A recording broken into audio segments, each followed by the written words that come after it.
Happy Tuesday, Wholesale to Million family. Man, I'm so excited for this interview. Subscriber first wholesale deal interview. And you guys, let me tell you the reason why I'm so pumped up and jazzed up for this one is because I remember when I first came out with the King Kong seller script package. That is when I decided to launch the products. It was kind of in the making, and this guy here was one of the first one to actually First. prepay for it. Was the first one, yeah, was the first one to prepay for it. You know, kind of took that leap of faith. Doesn't even know who I am. This guy, is he for real or not? But he took the leap of faith, believe in it, and finally got his first wholesale deal. And that's why I'm so pumped and I'm just so excited. You know, it just really shows that the thing works. But man, I'm so excited to wait to hear his stories and what he got to say, because I know he's a family man, and this has been something that he wants to accomplish for his family. So I'm just super excited. And for those of you who are new to the channel, if you haven't subscribed already, smash the subscribe button. And if you're not familiar with first wholesale deal interview, if you guys are not familiar with it, what it is if you recently closed your first wholesale deal, drop me your email or email me at wholesale to millions with an S, wholesale to millions at gmail.com. It'll be in the description. And I would love to get you onto the channel to share your stories and your first wholesale deal and stories. And the reason why I do this is to inspire and motivate those of you who have not got one done yet, and to let you know that it's not just for these big guy power player or whatever it is, but you too, as an normal, like, you too can do it. All right, you just have to put in the work that you can make it happen. And I love these first-time wholesale deal interview more than the powerhouse and anything like that, because you know what? It brings me back to the day where I remember, it felt like it was yesterday that I got my first wholesale deal done, and how pumped and excited I am. And it was a game changer for me. So you guys, let's put your hand together, put your thumb together. Help me welcome James Stanley from Detroit, Michigan. Closed his first wholesale deal in January 4th for $3,500. What up, bro? What's up, Khang? Happy to be here, man. It's been a long time. I think it was in May of this year that I got your program. So had a few bumps along the way, but we got there. Dude, man. James, I want to let you know, man, that I am honestly, in my heart, dude, it feels so good, dude. It feels so good when I got a message from you and saying that, Khang, I just closed my first one. This is a game changer for me, for my family. Dude, I am so pumped, man, because every single one that I remember that prepay for my package, I got on, and I get to see each and every single one of you guys and did a quick role play. Dude, like, I remember the name, but I'm not going to call anybody out, but I'm going to go in the group and call them out so they need to get their first wholesale deal done, bro. And this is back. Yeah. So you started like back in May of 2018, right, James? With the wholesaling, yeah. Before that, I was looking at getting into real estate, and I was going through the MLS, looking at properties, and just not any really good deals on there. So I started looking to ways to get not listed properties, Sure. and that's when I kind of stumbled across you doing some cold calling, and I started watching other videos and stuff, and it all started there, man. And here we Awesome, are. bro. Hey, I actually sent this out to you already, and Awesome. have you got it? No, not yet, but I'm looking forward to it. Dude, those of you who purchased any of my package, the King Kong seller script package or the step-by-step guide, if you just close your wholesale deal, your first wholesale deal, I'm going to send you out a trophy. So make sure to make sure that when you're in the private Facebook group, make sure to drop me a message or DM or something like that, and we'll get one of those sent out for you, man, because that's the one thing I want you to put on your wall for sure. So, Oh yeah, James, yeah, it's man, going right dude, next, what's that? right next to my. It's going right next to my check that I photocopied. Hey, James actually have his check there, so would you hold it up, James? Yeah, I photocopied it. So I don't know if you can see it or not. No. Oh yeah, No. there it is.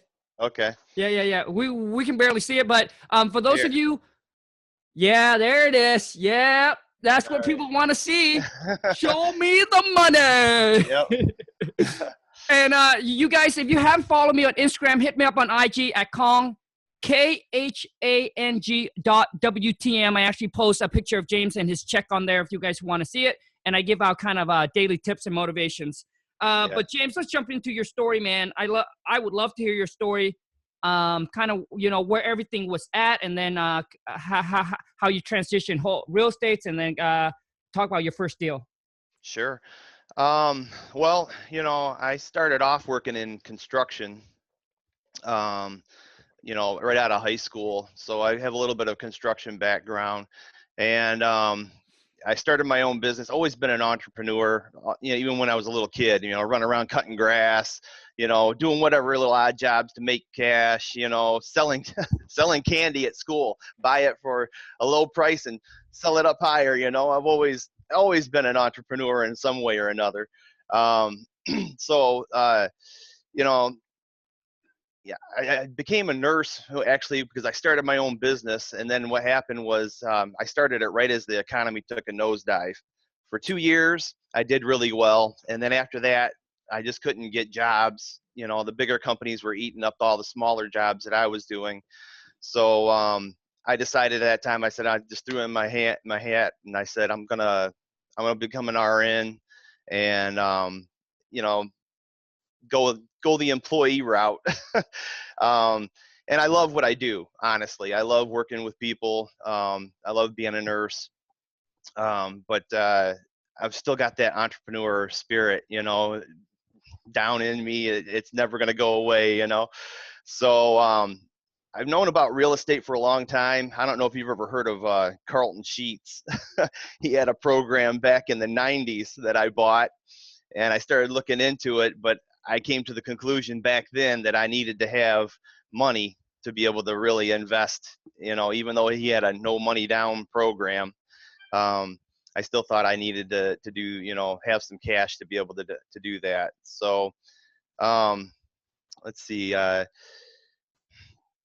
you know, probably about a year and a half ago is when I started looking at, again, you know, looking into real estate. I've known all along that there's good money to be made in real estate. I just hadn't applied or followed through with it. About a year and a half ago, I started looking into it again, like I said, and I was looking for properties, just couldn't find anything. And what I could find, it was too inflated, you know, couldn't find a big enough discount really to buy. And like I said, then it's when I came across your channel.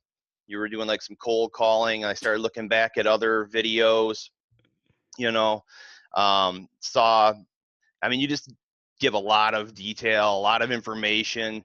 You were just dropping gold left and right, you know, and I was like, man, this guy's giving all kinds of great information here that I'm going to be able to use to find these motivated sellers.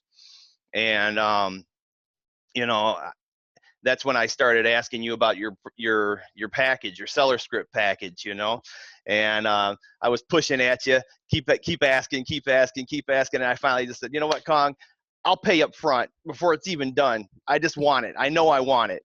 I need those contracts. I need that script. I need to get it, and then I get this thing going, you know, and you know, I may actually had one other property under contract back in the summer. I think it was back in June. And I, I didn't get it at a really good price. I was afraid at that point, I was afraid to ask, you know, to hit them, you know, lower. But I had it locked up and I tried selling it and I couldn't sell it. You know, I tried everywhere and it was kind of in a rough area. But it, you know, a lot of investors are buying in there to rent anyway. No fix and flips, just pretty much rentals. Um, but I just couldn't sell it, so I got kind of intimidated there for a while. I also started a new position in my job as an RN, and it was taking up a lot of time. I had some things going on at the house here. I had construction going on in my own personal residence, you know, so it was all kinds of things all of a sudden all at once, and I kind of fell out of it for a little while. You know, I wasn't making my calls. I wasn't doing anything over the summer. You know, kids are out of school and stuff, and I kind of fell off. And then, you know, you thrown out a video, motivational video, you know, and it kind of hit me. You know, I was like, you know, I need to get off my butt and start doing this and getting serious again with this. So that's when I literally locked this deal up in December. I think it was December 1st. I locked up this deal in December 1st. 3 days later, on December 4th, is when the buyer and I had signed the assignment contract. So I had 3 days to sell it. All I did was post it on a Facebook page for a local investors group. He contacted me. He had a property, another rental property there, and he's like, "Hey, I'm interested. You know, when can I get in and look at it?" So I set up the contract, you know, the appointment actually, with him and the actual seller, and he met her there. And I told him, "Look, you're there as a contractor, you know, for us, just doing it. Don't talk about price. If you talk about price, the deal's done, you know." Anyway, he went through, did his inspection, came back, says, "Yeah, I want it." I locked it up with the seller. I locked it up for $7,000. She originally asked for 12. It's a 2-bedroom, 1 bath, had some little bit of fire damage on a covered front porch, but she had originally asked for 12,000. I came back and said 7. She accepted, and I ended up selling it, putting it under contract with the end buyer for 11. And we got to the closing table. It took a little while because they had to wait for some paperwork through closing, you know. And then it was interesting. Another little roadblock there was the seller, or the end buyer. He had some federal tax liens. So the very first title company that I sent this to, they wouldn't close. The underwriter wouldn't touch it because he had federal tax liens. So I took it to another company, and they were able to do the deal. So that took a couple more weeks there to do all that. But at the closing table, and I had put in, because I used your contracts, I put in there, you know, that he was going to pay for all closing costs. Well, he bucked at the last minute, you know. So I said, "Look, just to get this thing over with so I can get my money and get my first deal out of the way, I don't care if you want me to pay, I'll pay the $450 for what he was bucking at." You know, I was like, $450, come on, dude, you're getting getting a good deal anyway. We'll just get it done. So I took and that was why the check came out less than $4,000. So, but yeah, no, I'm super excited about being here, and I've got big plans, man, big plans. Awesome, man. Awesome. And James, you know what, man? It's been so long that it been a while, and I actually completely forgot until you remind me, dude. You were right. James was the first one. Okay, let me tell you guys something. When I first started the whole channel, I wasn't planning to, honestly, man, it was just, at that time, our wholesaling business, we got to be doing like 100 and something a month. And I was, 100 and something a month plus. And I was spending like 2-3 hours a day on the wholesaling business. I was like, man, what? So I have so much time. I was like, what am I going to do? And I always like to teach, right? I always like to teach. But I was like, yeah, Khang, like, are you ready, man? Like, are you good enough? Like, I mean, like these guru, like these bigger guy, they're like way better than you. Like, do you have it? So I was like, you know what? Screw it. I heard from Gary V. He said, don't need to documentate. He said, there's so many out there that are creating content already. Why don't you just document? So, and he talks about building personal branding and things like that. And so to me, man, when I hear something, I like it, boom, I just go do it. So I started taking my phone and I decided, and my wife was actually kind of laugh at me a little bit because she said, now you want to be famous and all that, but whatever. Right. So I decided to take my phone and then started my YouTube channel. I wasn't really planning about selling and things like that. And the biggest thing that I didn't want to sell was my King Kong seller script package. That was the one thing that I did not want to put it out there because I knew how powerful it was. It was a game changer for me when I started knowing how to talk to seller and then put it on paper. And then I was able to, my wife train up the VA to do it. So I didn't want, so I was having like this mindset. It was battling me. Because once I started the channel and then I seen everybody was struggling and things like that. Mm-hmm. But I didn't want to put it out there because I didn't want my competition. I didn't want my competitions to have it. So I remember you saying that. Yeah, man. So people I have my local RIA ask me to go speak. Nope. I don't go speak at my local RIA. I don't go attend it because I don't want to convert the fix and flipper into a wholesaler. Right. You know, because some of them are my buyers. So, and a lot of time on my channel, I share with you how to deal with buyers. And if my buyers know, like if my buyers knows me and how I operate, they're going to win, right? And if I don't know them and they know me, they're going to win. So it took me a while to really decide, but what really James, you were right, man. What really pulled the trigger for me to actually launch the King Kong seller script package, dude, it was you, bro. It was you, dude. It was. Now that I remember, it was you because I was getting messages and I like, man, this guy, man. I was like, okay, man, he wants it. I was like, I wanted it. What's that? I said, I wanted it. Yeah, Definitely. man. James, you were right, man. You're the one who inspired me to actually go ahead and make it happen, dude. So I want to say, James, thank you so much, man. And I am just excited.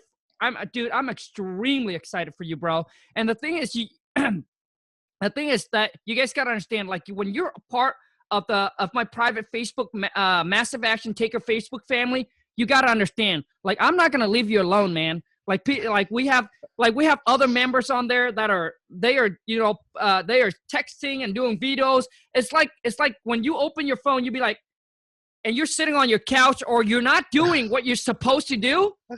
Yep. And you're seeing everyone on the members like doing, mm-hmm. and that puts you, and that gives you that kind of give you a like kind of a check and a push saying, man, what am I doing? Look at all my team member. Look at the family. They're crushing it. They're getting the first deal. Like, what am I doing? And a lot of times what it is that along the way, let me tell you this. I believe that success, like a journey, like a new journey that you get into, it's like a marriage. And I say this all the time. Success is like a marriage, okay? It takes commitment because you know that there's going to be good time. You know that there's going to be bad time. But those that made a commitment together, hold your hand till death do us part. Once you made that commitment together, you know that you are going to fight every single battle to stick together to pull it through. Success, you guys, is the exact same thing. And let me tell you this. And success journey is like when you find a new gig, a new business career you want to go into, it's like a honeymoon stage. What do I mean by that? Come on, man. Honeymoon stage, right? You're all excited. You're all pumped up. You're all jazzed because every day you feel like you're doing something like you're doing something new. There's progress. You're learning. Like you get jazzed up and you get excited. You get pumped. And that's what I call it's the honeymoon stage. Right. After the honeymoon stage over, like after a couple months in, guess what happened to most people? The energy goes away. Yeah. Like you go down, you feel like, oh my God, I have done everything, and it becomes boring because you feel like you have done everything and nothing is happening. You wake up every single day. It feels like the exact same day as yesterday. You make calls and you get no appointments, you get no seller, you get no leads, you're putting all this time in. That's when the honeymoon stage starts dying down. And that's when you got to self-motivate. And if you can't self-motivate yourself, get yourself excited. Think about the first day when you guys are together, right? All the fun, exciting things. So think about why you got into the business. What's your end goal? you got into the business because of the time freedom, because of your kids, because of your wife, your husband, your family, whatever that is. You need to lit that fire inside of you again. And the best thing is also surround yourself with people that are doing, all right? That are doing it. So that way it will lit the fire. It will keep the fire inside of you burning. Because once that fire is gone, man, most of you quit, okay? But James, dude, Yeah. I am excited, bro. I am just super excited because you actually remind me. You are the one that is inspire me and tell me, come do it. I remember, bro. I remember now. Okay. I'm inspiring you. Wow. Yeah, you're definitely you light a fire under me all the time with your videos and like on Instagram and stuff. I constantly see your tips of the day, you know, your motivation Mondays and all that good stuff. And I'm like, wow, you know, I got to get out there and do this, you know? So Awesome, man. So thank James, you. so basically you are working a full-time job. Yeah, I'm working a full-time job as a registered nurse. Okay. Yep. And what are your hours like? Well, just recently my hours changed. I was working 40 hours a week, 8 hours a day. So Okay. So James got a full-time job. Monday through Friday. Yep. And then just recently I switched. I just switched to 12 hours a day, 3 days a week. So it leaves me 4 days, you know, free to do what I want. Nice, man. Business.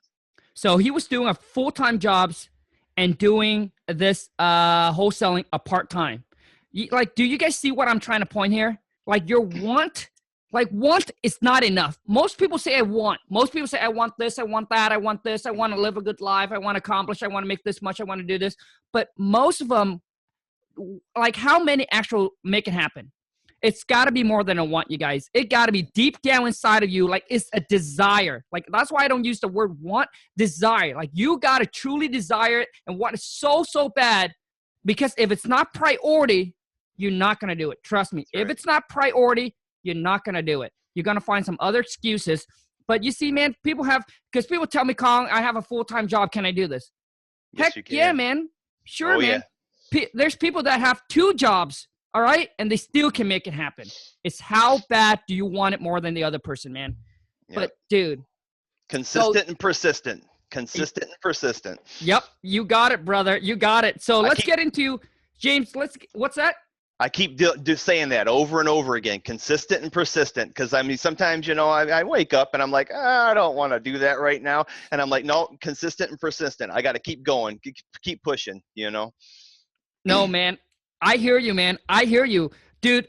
When the wife and I got into the whole real estates, James, you took a little bit longer than I did, but I got a mentor and I pay way more. But it took me 6 months. But I wake up every day and I was like, man, it's like the first month's like you get all pumped, all jazzed. And then I was like, oh man, it's been 3 months. It's been 4 months. It's been 5 months. It's been 6 months. Khang, man, what is going on, bro? Right? So It's like you wake up, you feel like everything's the same, but it's consistent, persistent. Absolutely correct, man. Mm-hmm. So James, how did you find this? My other question for you is, I know that you said about real estates that, you know, that you always been interested in it. And you said that a year and a half ago. So now let me ask you, is that what restarted the fire inside of you to like actually thought about, okay, hey, let me really get check out in this real estate game? Like I said, even from back in the 90s, I knew real estate was definitely a wealth building, you know, and I pretty much that kind of just stayed back there in the back of my mind, you know, and I just thought it was out of reach for me. Mm-hmm. And actually about a year and a half ago, I actually had back surgery. So I was left, you know, at home, and I started looking at, you know, that entrepreneur spirit started coming out again, you know, and that's when I started looking at real estate again. Mm. And we were, you know, me and my wife were still looking at buying and holding, but this is what's going to fund that. Is what we're looking at.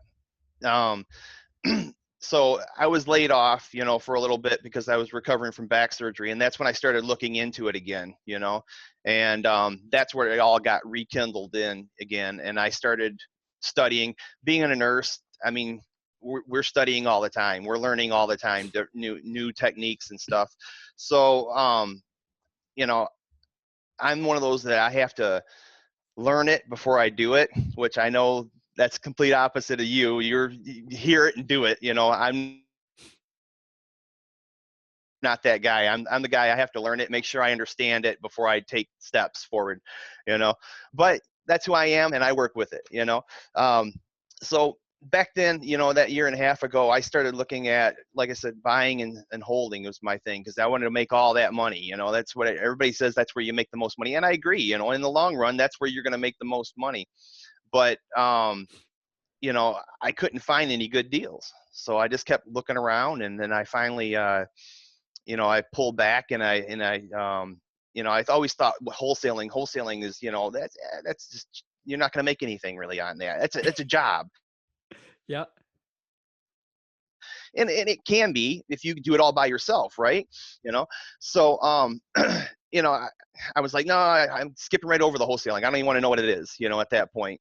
But then that's when, like I said, when I ran into you, and I started watching you, and I was like, man, this little Asian guy is kicking butt, man. He's, I mean, 100,000 a month, 200,000 a month. And I was like, wow,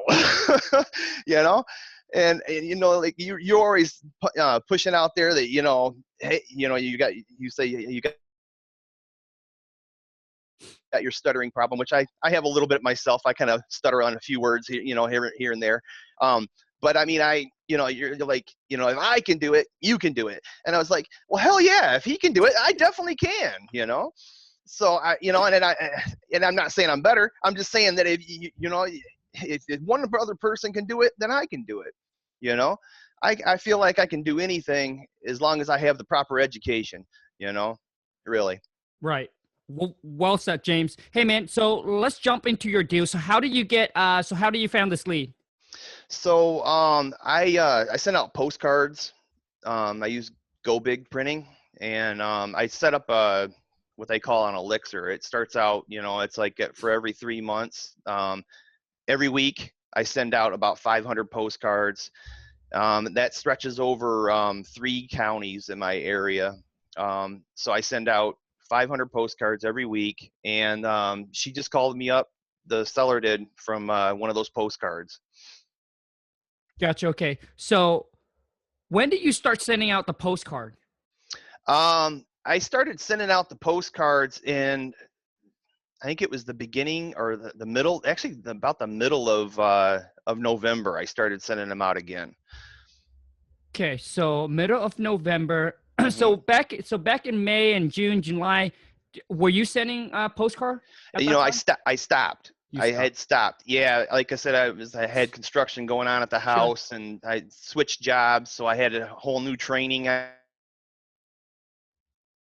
was going through, and I just with the summer, the kids being off and everything, I kind of fell off, Sure. So I stopped selling or sending postcards and everything, but then I started right back up again in November. Okay, and James, how much did it cost you per month to send out 500 postcard a week? Well, I think it was, I want to say, just a rough number. Yeah, I'm trying to remember how much it was. I think in a month it's about 2,000, I think. Okay. 2,000, okay. Yeah. So, what was the situation with the seller? Like I said, the front porch in the home had caught on fire, and it needed repair. She didn't have the funds to repair it, so it was basically considered a condemned property from the city. So she was living in another apartment. She couldn't pay the taxes or anything like that. She was basically going to lose the house, which I didn't know all that she was actually going to lose it. I thought she just didn't have the money to fix it up at that point. I didn't know she was behind in taxes. That came out later. Because I asked, "Are you behind on taxes?" No. Is there any liens on the house? No. Yeah. All these no's, and then they come out at the end. Then there is, but it all worked out. Okay. Gotcha. Okay, so the property was vacant, And so does the seller, does she lives in the same area or she lives in a different state? No, she lives in the same area. Okay. Same area. Yep. Same city. So James, did you lock this property out in a contract virtually? Yes. Love it, man. So Loving it. never seen the seller, Nope. never seen the property, Nope. probably never seen the buyer. Never saw the buyer. Bro, dude, that's 30, dude, that's 3,500 for, dude, virtually, bro. Dang, dude. Just talking to people like we are right now, you know. That was it. And Love it. then the know-how that you showed me, you know. Love it, James, dude. I love it, man. So, okay. So, and how long do you tie the property up under contract for? James, can you hear me? 40. Yeah, it kind of broke up there, but I heard you. I usually tell them 30 to 45 days, and I always it ends up being a little more than 45 days, you know. I round it off, you know, and I think it was I think I had it actually until like February, like the beginning of February. I think I had it under contract for. Nice, man. So, okay. So let me see here. So you probably tied up for roughly about 60 days, James? Yeah. Okay. Yep. Good, man. You guys, that's the key is when you talk to the seller, you want to tie the property up on a contract for as long as you can, because it gives you more time to find the buyers. So 60 days. And how about earnest money? Earnest money was $100. $100. Yep. And then, so you found a buyer from the Facebook, the local Facebook group. Yeah. And how many buyers has to walk through that property? Just one. Wow. Yep. One buyer. Yep. Okay. So, I know you mentioned it's a 2-bedroom, 1 bath. And what was the rent on it? Do you know?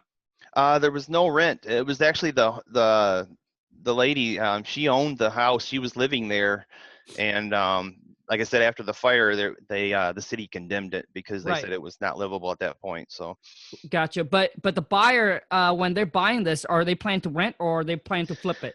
No, he's gonna rent it. Like I said, he owns other rentals on the same street. So I would say, you want to know how much the rent it would be? I would say probably between $750 and $800.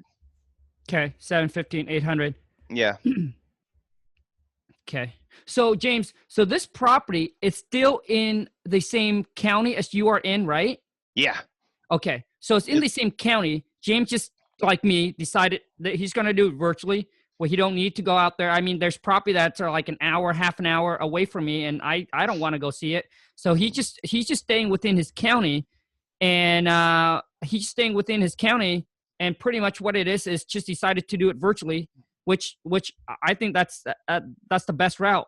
Now, James, what is the price range in your county, like ARV price range? Median is like 200, right around there. Good, man. Yeah. I mean, we have some, it basically, I mean, we got houses that are like, 40 grand, 50 grand, all the way up to like 300, 400 grand, Nice. Okay. Just depends on the area. Gotcha. So basically the property that you tied up in this area is mainly people that buys it, keep it as a rental, right? Yeah. Gotcha. Pretty okay. much. Yeah. So, and what was the rehab on it? What's the rehab estimate on it? On that one, she already had the bathroom redone. So that was, I mean, for a rental, it was up to standard. The kitchen, I mean, it just needed, really the house needed paint. The fire damage was, like I said, was on the front porch. And that right there, I think, I mean, and all together, I think he's got about, it was about $5,000 to $8,000 just to get it rent ready. Okay. Wow, man. So this buyer here, and how much of a non-refundable do you have the buyer put down? I had him put down $1,500. Nice. You guys, for those of you who don't get non-refundable from your buyer, make sure that you must get non-refundable from your buyers. That's how you get them to have skin in the game. So which means if they don't follow through, if they don't do what they're supposed to do, which is close on the deal, they'll lose the non-refundable. All right. So, and with that non-refundable, what you can do is you can use that money now to give the seller to extend the agreement or whatever needed to be done. But you got to make sure that you lock the that buyer in. And once you found that buyer, so you found the buyer on December 4th? Yes. And then close it January 4th. On January 4th. Yep. Love it, man. And how did you pick up your check? I actually went down there and picked it up. I just wanted to actually have that in my hands, that first one, because I knew I was going to, copy it. I was going to frame it. It's going to get framed. It's going to get put up on the wall, just to keep spurring me on, keep me motivated. Absolutely, man. James, that's what you should do, man. Is you should have a wall of wholesale checks. That's what I did. And yeah. So let me see here. Dude, James, I mean, you're in an area. Okay, so now I want to know the area. So the area that you bought this property, so the buyer bought it for what, 7,000? Oh no, 11,000. So like 10.5, right? Yeah. And then he's going to put about 7,000 into it, so he'll be at 17,000. Do you know what's the ARV on it? The ARV on that one was like 38. Dang. Okay, so 38. And Yeah. then he's getting 750, let's just say 750 in rent. Dude, there's no way that you'll be able to find that numbers in my area.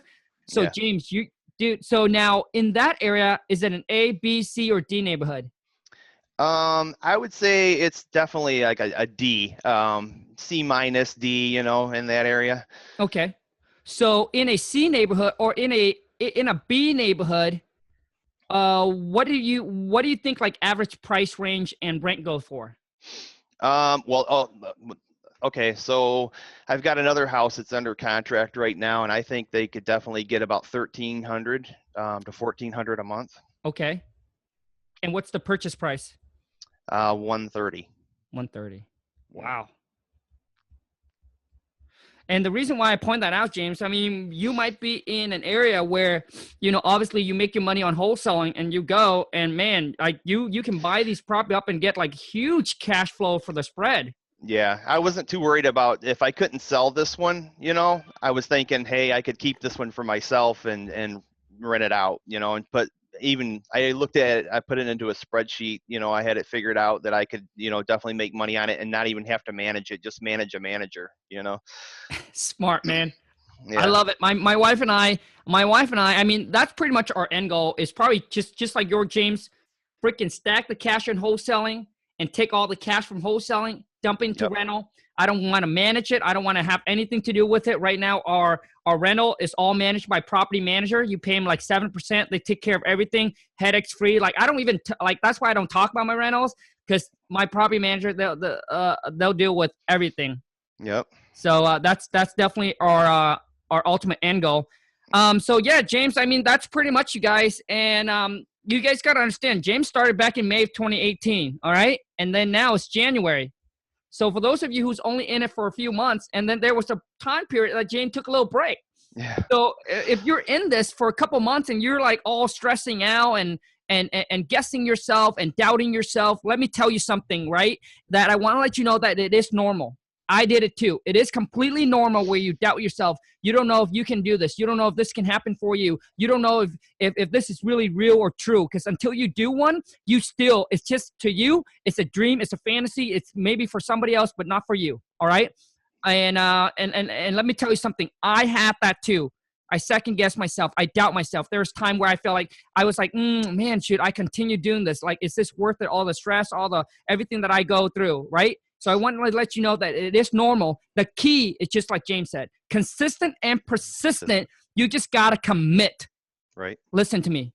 Commit. Like commit to it. All right. Until you get there. And trust me, if you made that commitment, you will make it happen. It's just a matter of time. All right. So James, I mean, how do people, if people want to reach out to you, want to partner, want to chat, whatever it is, how can they connect with you, man? Probably I don't know. I guess the best way would be you could probably do it Instagram. It's just James Stanley 60. That's it. All right, James Stanley 60. Okay. Yeah, 60. 60. So that's on Instagram. You guys, if you You can follow James on Instagram. You can follow me on Instagram as well. I'll make sure I put his Instagram name in the descriptions. Now, James, final word for anybody that are just kind of like in your shoes before trying to get their first wholesale deal done, man, and they're stressing out and everything like that. Okay. I would say that, that consistent and persistent thing is a huge part of it. You know, I hate starting those calls, but once I get started, I have no problem going on to the next one, the next one, and the next one, talking to those sellers. This can be done. You just have to stick with it. I would say that, I'm really putting probably about 2 to 3 hours a day right now into this business. And that's after work, so it can be done, it doesn't take, I know I'm doing mailings. That's because I have the money to do the mailings. But there's plenty of people out there using bandit signs and, cold calling and stuff like that, where it doesn't need that, that big investment in the beginning. Just stick with it. You're going to get this, you're going to get there. If you have faith that you're going to get there, you're going to do it. And just stay there, be consistent, persistent with it.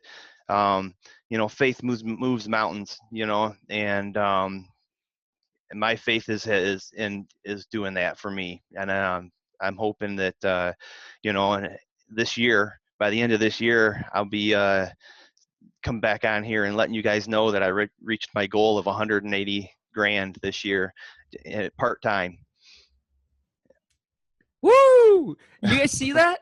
When you first do, man, when that first deal was done, like the fire inside of you just lit like even bigger, because now if I can make $500, $1,000 on one deal, there's no reason why I can't make X amount.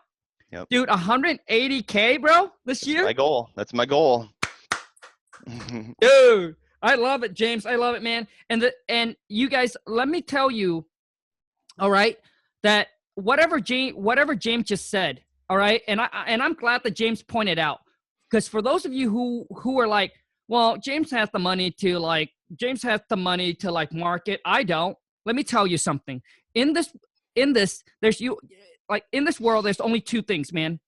You either have results or you have excuse. You cannot have both. Only one or the other. Results or excuse. You choose. Because let me tell you, there are people where I interview, if you haven't watched, that go drive for $1. I don't have a car. Dude, jog for $1. Walk for $1. I don't care, man. If you want it bad enough, I can't remember who it was, but question, the guy said, well, how are we gonna go to the moon? And the guy said, the will to do it. Don't worry about the how it's gonna happen. The will. If you have it, you're gonna make it happen. All right. People jog for $1, drive for $1. I mean, come on, man. So don't come with any kind of excuse. Oh, Khang, I'm just graduating, man. I'm living with my parents in my basement. I don't have any money. I'm like, come on, man. Go freaking get a job and start saving up some money. Eat like top ramen. Like eat shit for a while. Like, I don't mean it like eat like that, but you know what I mean. Suck it up, right? Suck it up, and freaking suck it up. Sacrifice the short-term pain, right? You're going to go through some painful full time, but you know what? The long-term is the game. Okay? Most people are not willing to go through that short-term pain, so guess what they're going to have to do? Work until they're 65, 70 and retire on, a Medicare or whatever it is for retirement. You don't want to do that, man. Right. So anyways, James, dude, what's that? No, I don't want to do that. Yeah, man. My wife and I, our retirement is basically buying a boatload of rentals, man. Yeah. We're not, like, we don't have 401k. I don't have any stocks, bonds, mutual funds. I don't have anything like that. To us, we want assets that we can control, that we know it's there, and it's all real estate. all right, that we can control. You can go in there, you can raise the rent. You know that real estate's going to be around forever. Everybody needs a roof over their head. I mean, you guys hear this all the time. So we don't go mutual fund, you know, we don't go mutual funds, 401k, everything like that. Taking all of our money, stack the cash when the market changed, and just dumping all that cash, buying freaking rental property. That's it. Yep. So James, man, I want to say, bro, congrats. I'm excited for you to get the trophy, and man, I'm so excited for you, man. And thank you so much, James, for taking the time to jump on and actually to do this. I am so grateful, brother. Like I said, man, you inspire me to actually came out with the package. So, dude, awesome, man. Thank you so much. And you guys, if you're new to the channel, if you have subscribed already, I don't know what you're waiting for, man. Smash the subscribe button. The best time to get into real estate. Wholesaling, do not think about fix and flipping. Do not look to fix and flip. Listen to me.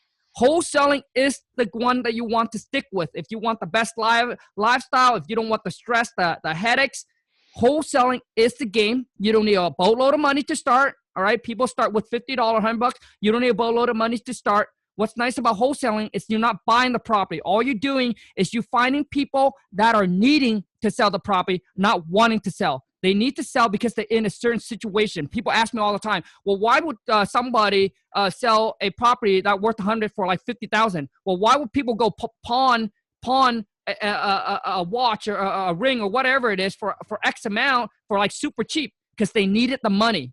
All right. They needed the money. They need it out.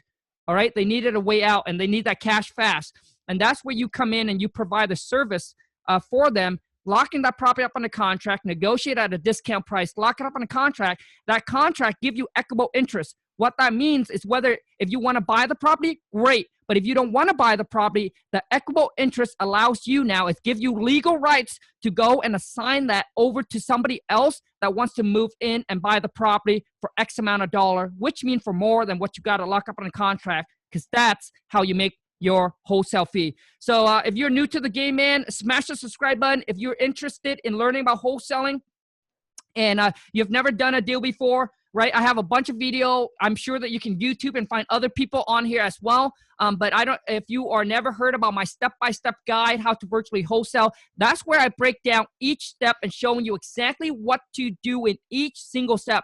And those of you who got my step-by-step, I want you to listen up. One video at a time. Do not jump around. I do them one by one for a reason, because I don't want you to get lost, confused, or overwhelmed, because that's how I was when I first started, okay? So you do one step at a time, one video at a time. Once you're done, you move on to the next one. But if you're interested in the King Kong Seller Script Package, the link is right below. And you guys show James, our guest, some love. Smash that thumbs up for me, and I'll see you guys in the next one. Thanks, James. Thank you, Khang. Ciao, man. Take it easy, brother.